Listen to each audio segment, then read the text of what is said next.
Mary Holland.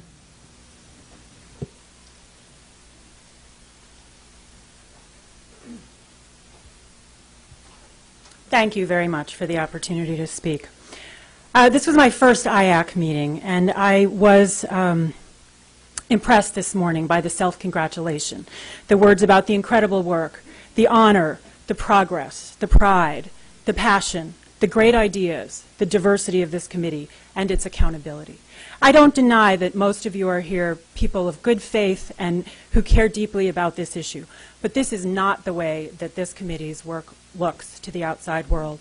What it reminds me of from recent memory was when President George W. Bush commended his head of the Federal Emergency Management Agency during the Hurricane Katrina that devastated New Orleans, and he said, "Heck of a job, Brownie."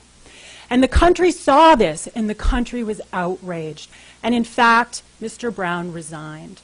I don't think the national public understands how devastating autism is. That's part of our job in the autism community. It's part of your job as the IACC committee. But I do think that you must be living in a bubble. If you don't see that when the last 2.0 started, the rate was 1 in 166, and it's today 1 in 88. It's a doubled autism rate.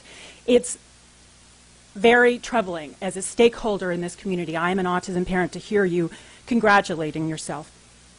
Rather, it sounded to me like this was the Autism Acceptance Committee or the Autism Appeasement Committee, that autism is a static condition, that it's lifelong. And for the most part, I heard that it's really not very treatable, that we need to be looking for lifelong places for people.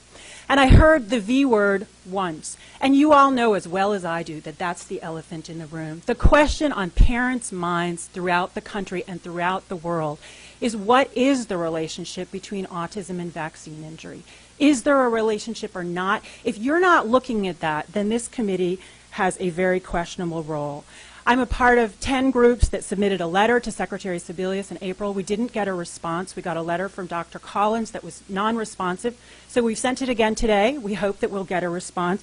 We also prepared a critique of the IACC, which we think would be of interest to those of you who are here. It's certainly available, and I'd be happy to give it to you and talk about this issue.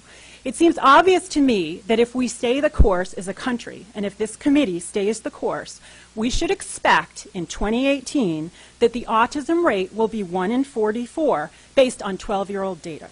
I think our children and our country deserve better. Thank you.